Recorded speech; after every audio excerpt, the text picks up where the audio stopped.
આ વરસાદી વાતાવરણમાં કંઈક ગરમા ગરમ હેલ્ધી ટેસ્ટી ઓછા તેલમાં અને પેટ ભરાઈ જાય તેવું ખાવાનું મન થાય ને એટલે બધા ઘરમાં બને ખાટો લોટ. ખાટો લોટ છે ને તેને વિસરાતી વાનગી કહી શકો, કમ્ફર્ટ ફૂડ કહી શકો, હેલ્ધી ફૂડ કહી શકો. અને આ ખાટો લોટ છે ને દરેક ઘરમાં અલગ અલગ રીતે બનતો હોય, જેમ કે જુવારનો બને, બાજરીનો બને, ઘઉંના લોટનો, ચોખાનો, બેસનનો.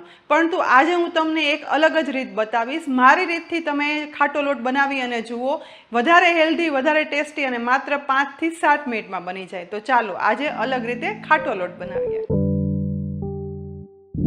ગુજરાતી વિસરાયેલી વાનગી કહો કે પછી હેલ્ધી વાનગી, બધાનું મનપસંદ અલગ જ પ્રકારનો આજે એકદમ ફરસો ખાટો લોટ બનાવવા માટે શરૂઆત આપણે અડધો કપ ઘરમાં વાપરતા કોઈ પણ ચોખા લેવાના. તેમાં 1/4 કપ મગની મોગર દાળ અને 1/4 કપ મગના ફાડા મિક્સ કરી દેવાના છે. અહીં નોર્મલી તમે ઘઉંનું, ચોખાનું, જુવારનું, બાજરીનો દરેક પ્રકારના લોટનો ખાટો લોટ બનાવ્યો હશે, પરંતુ આ એકદમ નવીન અને એકદમ ફરસો વડે પ્રોટીનથી ભરપૂર ખાટો લોટ તૈયાર થશે.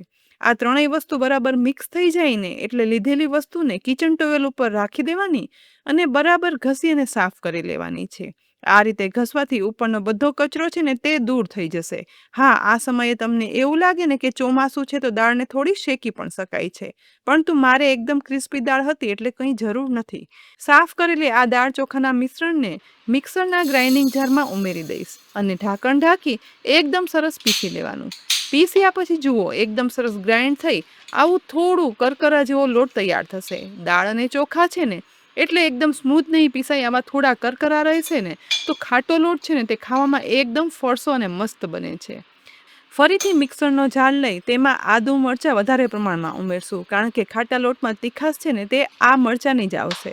સાથે એક કળી લસણ પણ ઉમેરશું. મોટી કળી હતી એટલે 2 ટુકડા કર્યા છે. લસણ ઉમેરવું ઓપ્શનલ છે. સાથે દાંડી સહિત થોડી એવી કોથમીર પણ ઉમેરવાની. દાંડીની એક અલગ જ ફ્લેવર આ ખાટા લોટમાં બહુ જ સરસ આવે છે. ઢાંકણ ઢાંકી પીસ્યા પછી જુઓ આવી અધકચરી વાટી હોય ને તેવી ગ્રીન પેસ્ટ તૈયાર છે. તો હવે ખાટો લોટ વઘારી પણ લઈએ. તો ગેસની લો ફ્લેમ પર એક જાડા તળિયાવાળી પેનમાં 3 ટીસ્પૂન જેટલું તેલ ગરમ કરવા માટે ઉમેરી દેવાનું. ગરમ થયેલા તેલની અંદર અડધી ટીસ્પૂન રાઈ, અડધી ટીસ્પૂન જીરું ઉમેરવાનું. સાથે મીઠા લીમડાના પાનના નાના ટુકડા કરી અને ઉમેર્યા છે, જેથી ફ્લેવર છે ને તે એકદમ સરસ આવે. વઘારમાં સહેજ એવું મિક્સ કરી સાતળવાનું. વઘારમાં રાઈ જીરું ફૂટવા લાગે અને લીમડાના પાનની સરસ ફ્લેવર બેસી જાય ને એટલે તેમાં 1/4 ટીસ્પૂન હિંગ વઘારવાની. સાથે ઉપરથી 1 ટીસ્પૂન સફેદ તલ છેલ્લે ઉમેરશું. તલ તુરંત જ સતળાઈ અને ફૂટવા લાગશે. સમય બગાડ્યા વગર તુરંત જ આદુ, મરચાં, લસણ અને કોથમીરની ગ્રીન પેસ્ટ છે ને તે આ વઘારમાં ઉમેરી દેવાની અને સહેજ જ એવી સાતળી અને મિક્સ કરવાની છે, જેથી આ પેસ્ટનું ગ્રીન કલર સરસ જળવાઈ રહે અને મરચાંની તીખાશ, આદુનો સ્વાદ, લસણનો સુગંધ બધું વઘારમાં સરસ બેસી જાય. તુરંત જ આ ગ્રીન સતળાયેલા વઘારમાં 1 ગ્લાસ ખાટી છાશ અહીં મેં લીધી છે. બધી છાશ છે ને હું ઉપરથી ઉમેરી દઈશ. ઉપરથી વધારે અડધો ગ્લાસ જેટલું પાણી પણ ઉમેરવાનું. બસ આવો વઘાર તૈયાર થશે ને તો ખાટા લોટમાં કલર સાથે ફ્લેવર પણ એકદમ સરસ આવશે. ગેસની ફ્લેમ હાઈ કરી દેવાની અને આ વઘાર ઉકળવાની શરૂઆત થાય ને એ પહેલાં તેમાં 1/4 ટીસ્પૂન હળદર પાવડર, અડધી ટીસ્પૂન લાલ મરચું પાવડર, અડધી ટીસ્પૂન મીઠું ઉમેરવાનું અને ગેસની ફ્લેમ મીડિયમ રાખી છાશની અંદર મસાલા મિક્સ છે ને તે આ રીતે કરવાના. અહીં વઘારેલી છાશ ઉકળવાની શરૂઆત થાય ને ત્યાં સુધી સતત આ રીતે સ્પેચ્યુલા વડે ચલાવતા જઈ અને મિક્સ કરવાનું, જેથી છાશ છે ને તે વઘારમાં પાકી જશે પરંતુ ફાટશે નહીં. બસ આ રીતે ચમચો ચલાવતા 1 થી 1.5 મિનિટમાં જુઓ એકદમ સરસ કલર સાથેના વઘારમાં આ છાશ ઉકળી અને તૈયાર થઈ ગઈ છે. કલર પણ એકદમ મસ્ત આવ્યો છે અને અહીં છાશ છે ને તે ફાટી પણ નથી. બસ બધું ઉકળવા લાગે અને સરસ સુગંધ આવે ને એટલે આ સમયે પીસેલા દાળ ચોખાનો લોટ છે ને તે ધીરે ધીરે કરી આ રીતે ફેલાવતા જઈ અને બધો લોટ ઉપરથી ઉમેરી દેવાનો છે. લોટ ઉમેરાઈ જાય ને એ પછી છાશના વઘારમાં ધીમે ધીમે એક તરફ સ્પેચ્યુલા ચલાવતા જઈ અને મિક્સ કરવાનું, જેથી ક્યાંય પણ આ લોટના ગાંઠા નહીં પડે અને લોટ સરસ આ વઘારમાં મિક્સ થઈ જશે.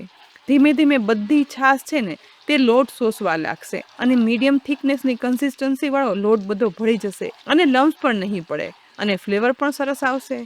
પણ હા, આ સમયે વઘારમાં જો પાણી કે છાશ બધું શોષાઈ જાય ને અને મિક્સ કરતા આ મિશ્રણ કઠણ થઈ જાય ને તો ઉપરથી વધારે પાણી કે છાશ ઉમેરી શકાય છે. અહીં મારે પાણી ઉમેરવાની જરૂર નથી. બસ એકદમ સરસ બધું મિક્સ થઈ જાય અને આવી મીડિયમ કન્સિસ્ટન્સી આવી જાય ને એટલે ગેસની ફ્લેમ સાવ લો કરી દેવાની અને આ લોટને ઢાંકણ ઢાંકી 5 મિનિટ ધીમા તાપે ચડવા દેવાનો છે. 4 થી 5 મિનિટ પછી ઢાંકણ ખોલતા જુઓ, લોટ છે ને તે એકદમ સરસ ચડી ગયો છે, તો મજાની સુગંધ પણ આવી રહી છે. ચડેલા આ લોટની કન્સિસ્ટન્સી મીડિયમ જ રાખવાની. આ દાળ ચોખામાંથી બનેલ ફરસો લોટ છે ને તે પેન છોડવા લાગે ને એટલે પરફેક્ટ બની તૈયાર થયો છે. ગેસ પરથી આ પેનને ઉતારી લો અને એ પછી ગરમા ગરમ જ આ વરસાદી વાતાવરણમાં પીરસો. નોર્મલ લોટ કરતા દાળ ચોખાનો આ મિશ્રણ બનેલો ખાટો લોટ છે ને તે ખરેખર ખાવામાં એકદમ ફરસો લાગે છે. વળી ટેસ્ટી પણ એટલો અને સુગંધ તો પૂછો શું એટલી સરસ આવે છે. બનેલા આ ફરસા ખાટા લોટ ઉપર સિંગ તેલ થોડું એવું ઉમેરશું અને એ પછી અથાણાનો મેથીયો મસાલો હોય ને તે આ રીતે સ્પ્રિંકલ કરી દેવાનો અને પછી ચા સાથે ખાઓ કે એમ જ વરસાદી વાતાવરણમાં ખરેખર ખાવાની મજા આવશે. અને સાંજે કે પછી રાત્રે જમવામાં એક જ વસ્તુ બનાવી હોય ને તો દાળ ચોખાની હેલ્ધી વસ્તુ ઓછા તેલમાં ટેસ્ટી પણ ખરી અને પેટ પણ ભરાય. અને વરસાદી વાતાવરણમાં તો ગરમા ગરમ બધાને ખાવાની મજા જ આવી જાય. તો ફ્રેન્ડ્સ, આજે એક અલગ જ પ્રકારના ખાટા લોટની મેં તમારી સાથે રીત શેર કરી છે.